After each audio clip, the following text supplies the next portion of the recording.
मित्रांनो, तुम्ही शेळीपालन किंवा मेंढीपालन करायचा विचार करताय का? किंवा तुम्ही शेळीपालन, मेंढीपालन करताय का? तर हा व्हिडिओ 100% तुमच्या उत्पादनावर परिणाम करणारा आहे. हा तुम्ही शेवटपर्यंत बघा. मित्रांनो, यावर्षी मी 10 शेळ्या घेतो, पुढच्या वर्षी 20 शेळ्या होतील. असं इतकं सोपं हे गणित आहे का? यासाठी तुम्हाला काय करावं लागेल? मित्रांनो, यासाठी तुम्हाला छोट्या छोट्या बारीक सारीक गोष्टींची माहिती असणे आवश्यक आहे. अशीच माहिती, ज्या माहितीचा तुम्हाला फायदा होईल, तुमचे उत्पादन 100% वाढेल, अशी माहिती आपण या व्हिडिओमध्ये आपल्याला देणार आहे. तर व्हिडिओ शेवटपर्यंत बघा. मित्रांनो, तुम्हाला शेळीपालन किंवा मेंढीपालन करताना 100% फायदा होईल अशी माहिती आपण या चॅनलद्वारे आपल्याला देत असतो. तर मित्रांनो, जे कोणी नवीन आहेत त्यांनी आपल्या चॅनलला सबस्क्राईब करून घ्या. आपण शेळी व मेंढीपालनाविषयीची नवनवीन माहिती नवनवीन व्हिडिओजमधून देत असतो. तसेच सरकारी ज्या शासकीय योजना आहेत त्या योजनाबद्दल सुद्धा आपण माहिती देत असतो. तर नमस्कार, मी अक्षय पाटील आणि आपला आजचा विषय आहे पैदाशी करता बोकड निवडताना कोणती काळजी घेतली पाहिजे किंवा तो कसा असायला पाहिजे. मित्रांनो, तुमचा शेळी व मेंढीपालनातील जो नफा आहे तो पूर्णपणे तुमच्या करडे व कोकरे यावरती अवलंबून असतो. तुमची जी पुढची पिढी येणार आहे ती जर निरोगी सदृढ असेल तरच तुम्हाला उत्पादन मिळणार आहे. जर तुमची जी करडे व कोकरे आहेत तीच जर निरोगी सुदृढ किंवा जी देखणी म्हणतो आपण ती नसतील तर तुमचं उत्पादन, तुमचा नफा वाढणार कसा? जसं शेळी व मेंढीपालन करताना त्यांचं चारा व्यवस्थापन, त्यांचा शेड, त्यांचा निवारा, त्यांची स्वच्छता, त्यांचं पशुखाद्य हे जितकं जबाबदार असतं तेवढंच महत्त्वाचं असतं, तेवढंच आपण पैदाशी करता बोकड कोणता वापरतो, त्याची क्वालिटी कशी आहे हे सुद्धा तेवढंच महत्त्वाचं असतं.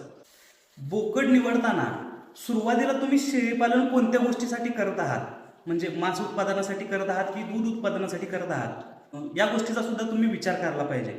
जर तुम्ही समजा खाटकाकडे विकणार असाल, मांस उत्पादनासाठी जर त्याचं पालन करत असाल तर तुम्ही देशी किंवा ज्याला उस्मानाबादी असं शेळी म्हणतो त्याच जातीच्या शेळ्यांचं शेळीपालन तुम्ही करायला पाहिजे.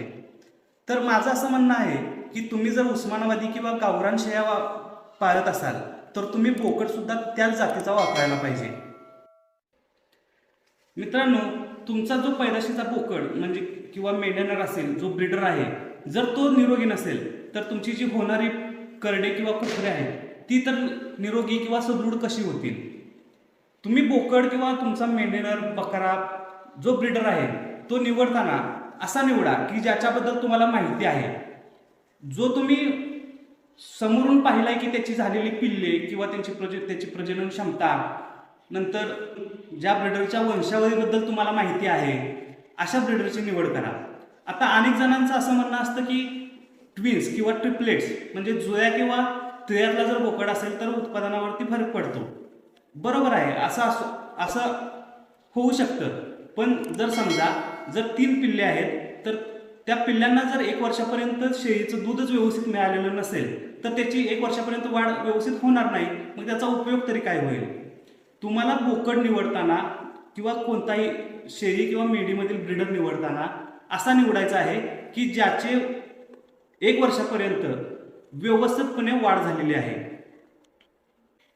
जो आपला ब्रीडर आहे त्याची शरीरयष्टी एकदम मजबूत पाहिजे, आपण ज्याला क्वालिटी म्हणतो तशी एक नंबर क्वालिटी असणारा ब्रीडर पाहिजे. तुमच्याकडे असणारा बोकड किंवा मेंढेनर हा कमीत कमी 1.5 वर्षाचा पाहिजे. तुम्ही 1 म्हणजे 1 वर्षाच्या किंवा त्याच्या आतल्या पण ब्रीडर बोकडाने किंवा मेंढेनराने तुम्ही शेळ्या मेंढ्या लागवड करू शकता. पण त्याचं जर तुम्ही 4.5-5 वर्षाची शेळी जर 7-8 महिन्याच्या पिल्लाने जर लागवड करत असाल तर त्याचा काही उपयोग होणार नाही.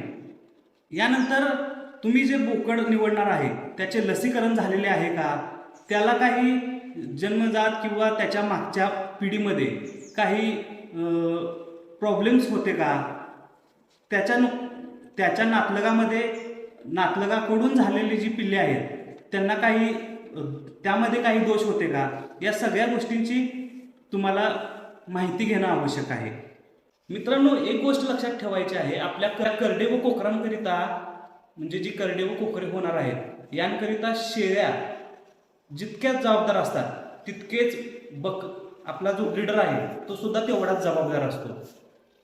मित्रांनो, आपल्या कल्पामध्ये इनब्रीडिंग होऊ नये म्हणून प्रत्येकी 2 वर्षानंतर आपला ब्रीडर हा बदललाच पाहिजे. आणि मित्रांनो, एक गोष्ट लक्षात ठेवायची आहे, आपला जो ब्रीडर आहे तो कमीत कमी 1.5 वर्षाचा असायलाच पाहिजे. तो 5 वर्षापेक्षा मोठा नसावा. या सर्व गोष्टींची आपण काळजी घ्यायला पाहिजे. मित्रांनो, ज्या जातीचा तुम्ही बोकड निवडलेला आहे त्या बोकडामध्ये त्या जातीची सर्व लक्षणे बरोबर आहेत का, या गोष्टीचा सुद्धा तुम्ही विचार करायला पाहिजे.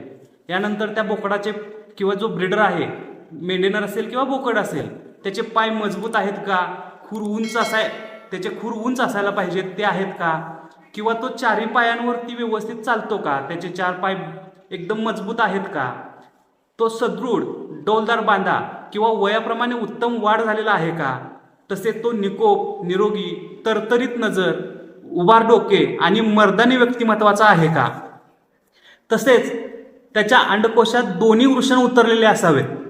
यानंतर आपण ब्रीडर खरेदी केल्यानंतर त्याचा जो खुराक आहे, त्याचं जे खाद्य व्यवस्थापन आहे, हे सुद्धा आपल्याला व्यवस्थितपणे करता आलं पाहिजे.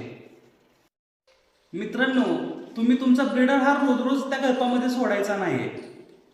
जर तो रोजच तुम्ही त्या कल्पामध्ये सोडत असाल तर तो शेळ्यांच्या मागे लागून त्याचा कस कमी होतो, तो खराब होऊन जातो, त्याची गुणवत्ता टिकून राहत नाही. तर याकरता आपण काय करायचं आहे, ठराविक वेळेलाच तो ब्रीडर आपण आपल्या कल्पामध्ये सोडायचा आहे. याकरता आपण एकाच वेळेला सर्व शेळ्या किंवा मेंढ्या माझ्यावर आणण्यासाठी सिंक्रोनायझेशन करू शकतो. सिंक्रोनायझेशनबद्दल माहिती असणारा पूर्ण व्हिडिओ आम्ही आमच्या चॅनलवरती अपलोड केलेला आहे, तो तुम्ही बघू शकता. त्याची लिंकसुद्धा मी डिस्क्रिप्शनमध्ये दिलेली आहे. जर मित्रांनो तुम्ही काळजी घेऊन तुमची जी करडे व कोकरे चांगल्या प्रतीची तयार झाली, तुमची जी शेळ्या व मेंढ्यांची भावी पिढी आहे जर ती उत्तम प्रतीची तयार झाली, तर तुमचा व्यवसाय हा कधीही वाया जाणार नाही. तुमचे उत्पादन हे 100% वाढणार आहे. मित्रांनो, तर अशाच नवनवीन व्हिडिओसाठी किंवा नवनवीन माहिती मिळवण्यासाठी आमच्या चॅनलला सबस्क्राईब नक्की करा. आजची माहिती तुम्हाला कशी वाटली हे आम्हाला कमेंट करून नक्की कळवा. पुन्हा भेटू अशाच नवीन व्हिडिओमध्ये नवीन माहितीसोबत. धन्यवाद.